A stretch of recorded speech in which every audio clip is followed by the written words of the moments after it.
Viewers, the big story on the show, the economic scenario for India, the world's fastest growing economy.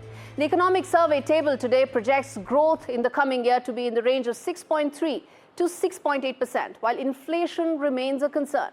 This comes amidst rising concerns for restrictive trade practices globally.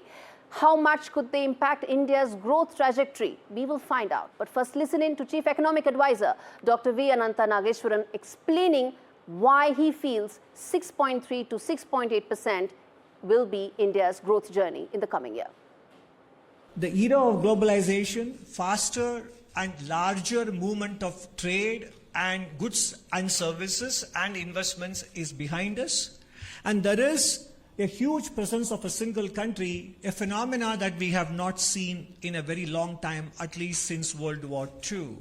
So given this, naturally, we have to raise the game for a new playing field. The game has to rely on domestic drivers of growth. So what are those domestic drivers of growth? We have to raise our game on domestic growth. And how do we do that?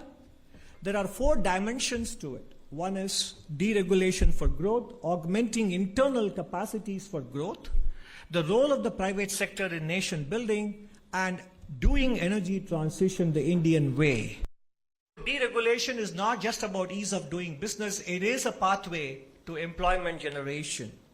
And naturally, we also know that many states impose a high markup on electricity costs supplied to businesses compared to other non-businesses. And whereas in countries like Vietnam and Bangladesh, particularly in Vietnam, which we look up to, it is the other way around. In terms of being our next important competitive country, they have the opposite problem, which is that the cost of electricity supplied to industries is on the lowest side there compared to what we have in India. All right, viewers, let's take some of those data points one by one, and I'll explain why they so matter to us as far as India's growth is concerned. First is the growth number, the headline number. At nearly $4 trillion, India is the world's 5th largest economy. It is poised to overtake Japan to be the 4th largest by next year. But that's not enough, because India's potential is more. And the economic survey shows that the Indian economy is on a steady growth path, with growth projected still at sub 7%. And that is important to note, given the fact that there are global headwinds. Let's now come to the macro health of the Indian economy. Whether it's the current account deficit, whether it's the core inflation numbers, the overall macro picture for India indicates that its fiscal math, that is, how much does it have and how much can it spend, and the overall financial health for it to be able to also ensure that those it needs to provide subsidized food, subsidized healthcare, is able to do so, because the financial health is on sure footing.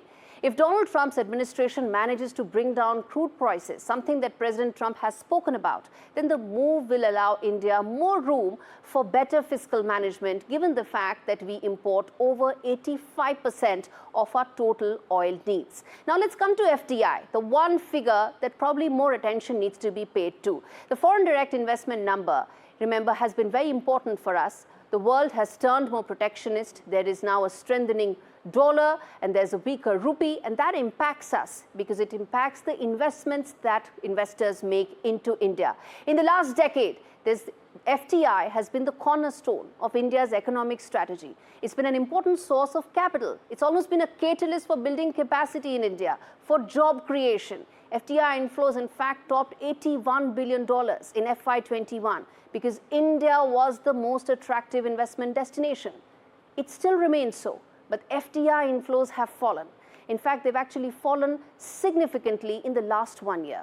And restoring investor confidence will put India right at the top when it comes to attracting global capital.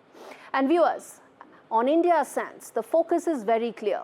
What we will get to how we will get to our economic fate, what will help our ascent. And the answer to that is essentially very simple in 3 clear words. One is we need to be a manufacturing powerhouse. We need to tap into a demographic dividend by focusing on skills to leverage technology and make the best use of favorable external factors like a global push to realign supply chains away from China. It's up to us to really become the China +1 manufacturing hub.